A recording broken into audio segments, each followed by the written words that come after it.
Okay, hello everyone. This is Bachir Aoun. I'm here to present to you Full RMC, which is an open source solution to reverse engineer atomic structures. And there is also a cloud version of Full RMC that I will demo to you today.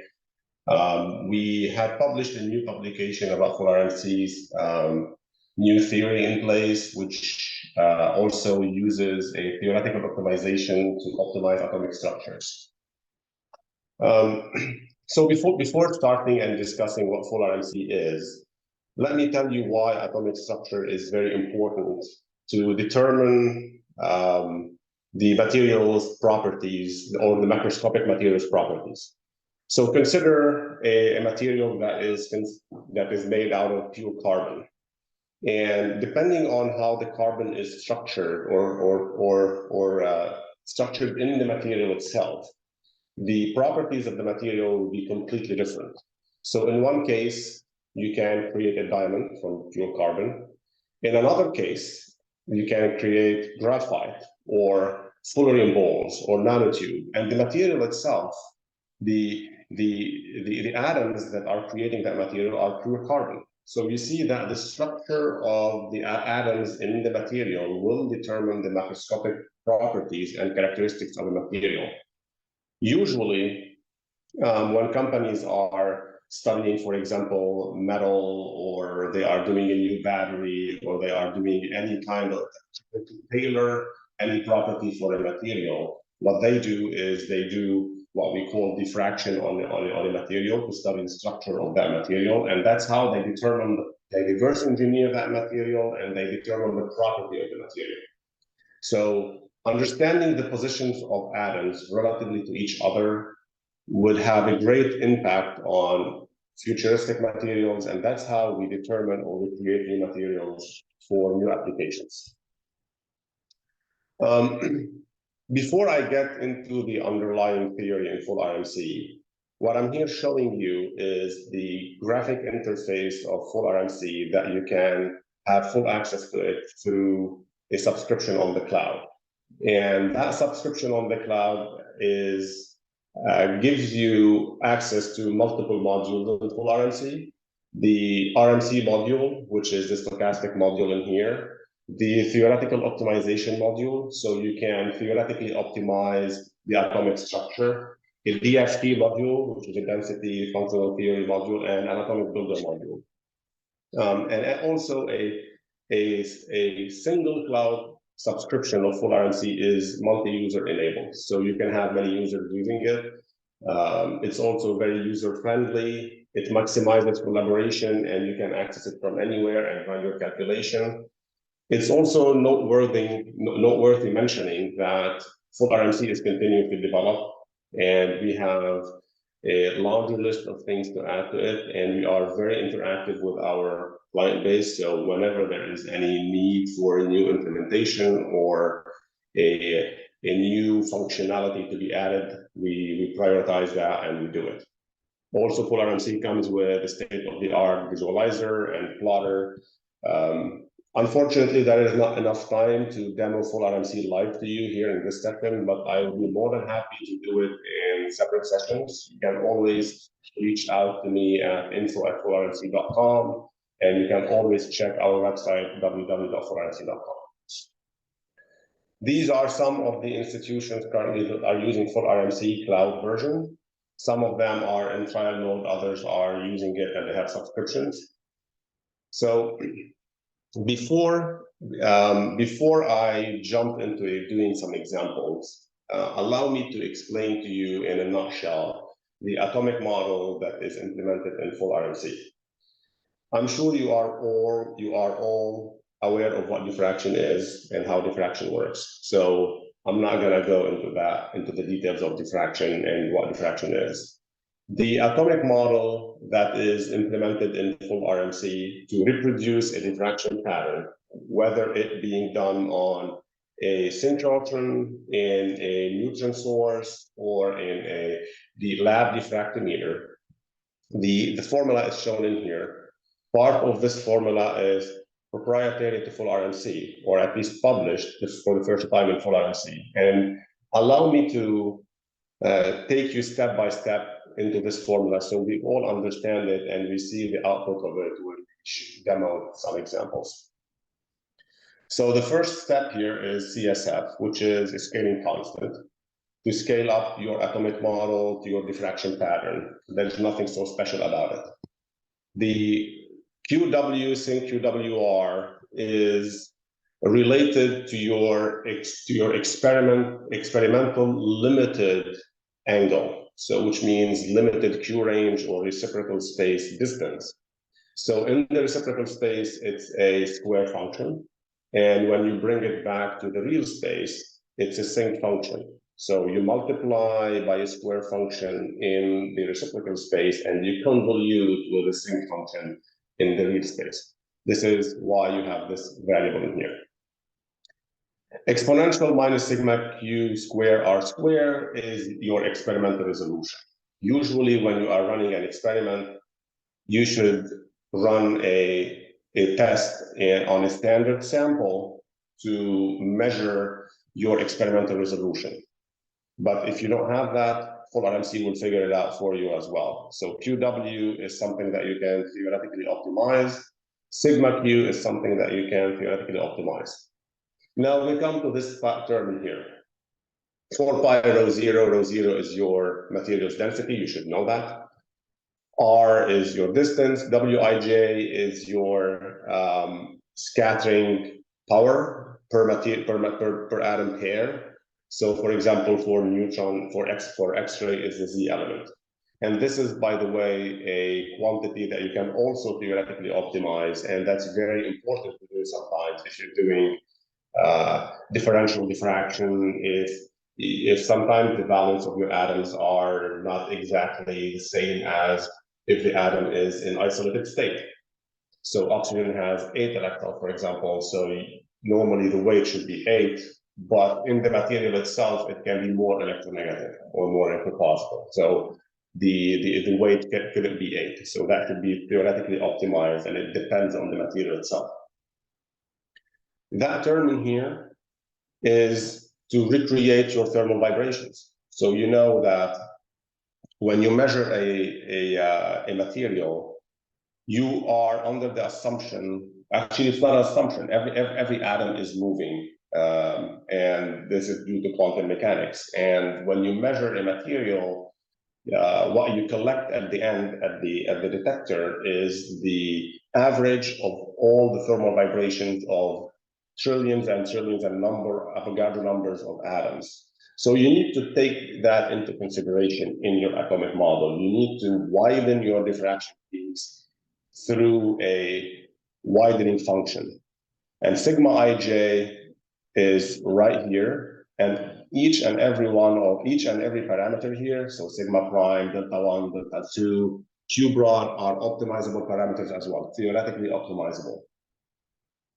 Rho ij is the radial density, and this is directly related to the atom's position one to another. So for example, if you look at an atom here, positioned at the center, the rings here are the rings of density as seen from this atom. And those are created and computed from the atom's positions that in the structure that you are optimizing. So in a traditional reverse Monte Carlo engine, what this engine provides you is the capacity to randomly move atoms and randomly play with this quantity in here. So what full RMC adds to that is that randomness is out of question. Full RMC is not, and I insist on that, is not a reverse Monte Carlo engine. It is a stochastic engine, which is different than reverse Monte Carlo because you can tell exactly how atoms should move. And the atoms can be grouped into any set of groups that you create. It can be molecular groups, functional groups, anything you like, and you can dictate exactly how those groups will move.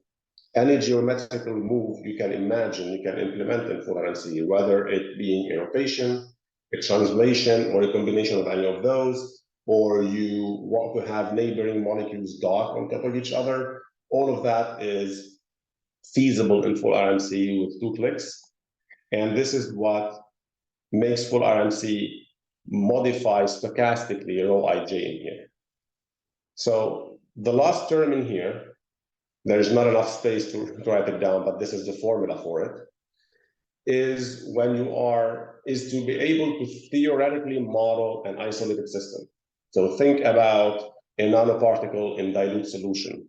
Usually what happens, you measure the nanoparticles in solution, and you measure the solvent, and you subtract the measured solution from the solvent, and you get to what we call a pure measurement of the nanoparticles. And in dilute solution, meaning each nanoparticle is so far away from its neighbors that there's absolutely no interaction happening. So the assumption here is that you are measuring an isolated system. So, and when we say isolated system, if you want to measure the isolated system, you would expect a drop in intensity. So that drop in here, the black curve, it's a drop in intensity that you don't see experimentally. So you have to account for that drop. And the way to account for it is via this formula in here that is also proprietary to Polar MC. And it includes many corrections for signal corrections, like the kernel function, like the modulation. So here I gave you a general overview of the atomic model implemented in full RMC. Let's not stop in here and move to the next section. As I told you before, let me go back one slide. Now, what I want to demonstrate to you is rho ij and how full RMC is different from any other reverse Monte Carlo solution in there. So let's see how we can play with rho ij. So as I told you before, you can group atoms in a system in any way you like, and an atom can exist in as many groups as you want to define technically. And you specify a move generator per group. So a move generator can be translational, can be rotational. You can translate along the symmetry axis. For example, if you have a polymer, you can translate it along its symmetry axis. And this is the way it should work. You can rotate stuff, you can dock molecules, you can agitate bonds, you can change the angles between atoms and molecules, and you can combine any type of basic geometric transformation to a group of atoms, and you can technically imagine any move you like to apply during the stochastic process. And also not shown here, you can always swap atoms positions. You can remove atoms and test whether this is giving you a better solution to your structure. So there is really no limit to what you can do here in that framework. In the same model, you need to apply certain chemical and physical constraints. So those constraints will ensure that your system will remain chemically and physically sound. So some constraints are energy-related constraints, others are geometric constraints. So for example, you can constrain a molecule, bonded atoms in a molecule. You can constrain angles because you know that an H2O, for example, should be around 90, I think 120 degrees or something like that. So you should constrain that because you don't want it to be very flat or very narrow. And you can constrain dihedral angles. You can constrain impropers, which is an improper type of angle that will allow you to keep a molecule flat. And this is very important. You can constrain the non-coordination number.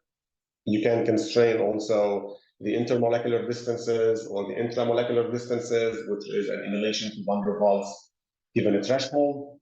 And then you have 6 types of experimental data that you can simulate at the same time in full RMC to recreate an atomic structure.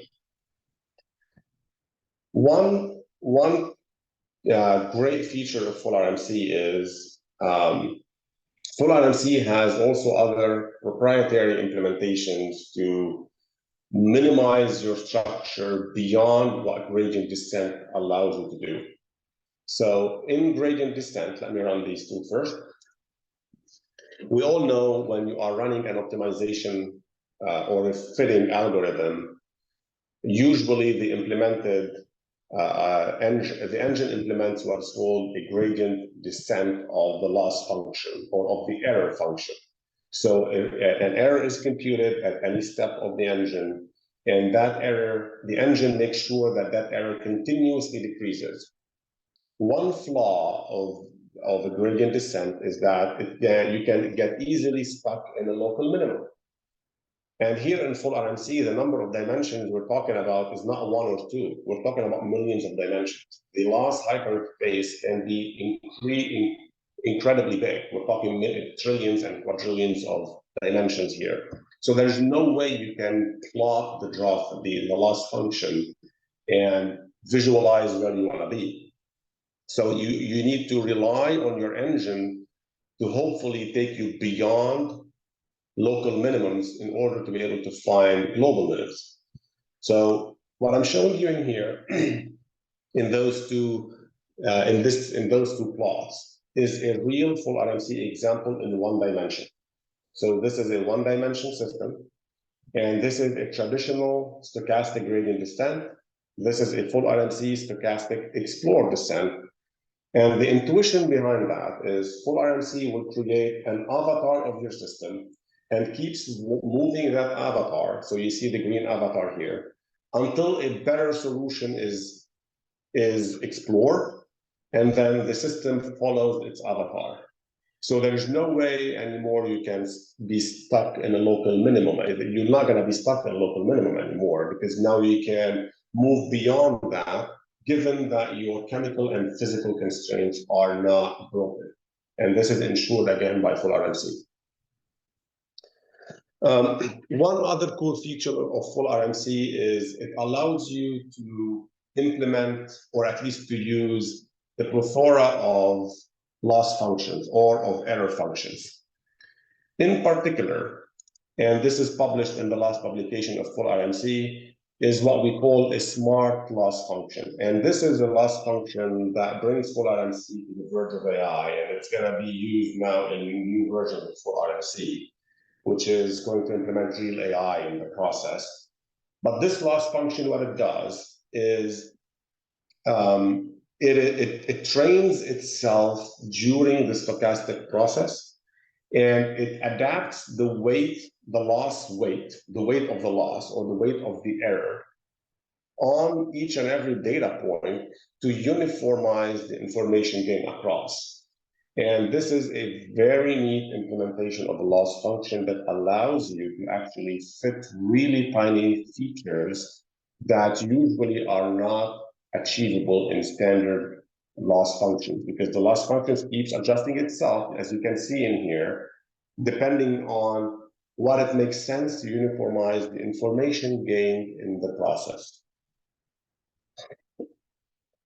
All right, now talking about theoretical optimization.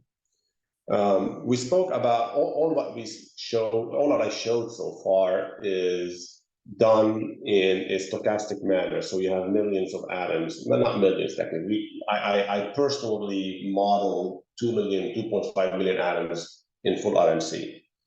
And that's a big system. So when your system has inherently it has a symmetry, which here we're talking about a crystal, then you want to preserve that symmetry, then you better use your theoretical optimization engine in full RMC to do so. Because if you want to do it in a stochastic manner, that becomes too costly in terms of computation time. So you better use your theoretical optimization. And your theoretical optimizer, allow me to go back a few slides. It will theoretically optimize CSF, QW, sigma Q, Wij, sigma Ij, and even rho Ij by moving atoms without disrupting this local symmetry. So, for example, which means without destroying your crystal. And you can do that up to a few thousand of atoms, which is really great comparably to any other solution that is not as capable. For example, this is a Tylenol system. So you launch a theoretical optimization given all the constraints of the Tylenol molecule, and you can achieve such good accuracies on the production of that thermal system using the theoretical optimizer. Another system I would like to talk about is the barium titanium oxide. So what we did in this example, we theoretically optimized a scaled up version of the barium titanium oxide 10 times in C direction. And the optimization showed a stacking faults in the C direction. But that was not enough to reproduce those two little peaks in here. And those are real two peaks. So what we did is from the theoretically optimized structure, we converted it to stochastic. And this is the box that we have created to do stochastic optimization now. And we know that those two peaks are related to titanium oxide and barium oxide. So we group the first neighbor of titanium and oxygen. So now we have groups of titanium and oxygens, and we applied random moves on those. So a titanium and oxygen distance now is preserved, and those two atoms will move as a group, as a rigid body. And also we applied the smart loss functions to improve the information gained in that area. And that's how we got to that beautifully refined structure, starting from a purely crystalline material and then refining only the titanium oxide and barium oxide positions to recreate those two little peaks in here, or to sharpen those two peaks in here. There is a lot that we can cover in full RMC. In 30 minutes, really, there is not enough time to do much. But for example, we didn't cover what a smart selector is. So groups can be selected randomly, but they can be selected in a smart fashion as well. And we have an implementation of a selector, of a group selector, which means atom selector, that is empowered by reinforcement machine learning. We didn't speak about full RMC frames and how you can model, for example, a mixture of models. We didn't speak about traditional stochastic modeling, mesoscopic and nanoscopic. I haven't spoken about the implementation of first principle calculation or ab initio calculation combined with stochastic refinement. We also have on the list reinforcement refinement to be added, and also molecular dynamics simulation to combine with stochastic optimization engine. With that, I want to thank you all for your attention. Feel free to reach out. And if you have any questions or you want to request a live demo, I'm here for you. You can always find me at info@fullrmc.com, and never forget, you can always check out our website at www.fullrmc.com.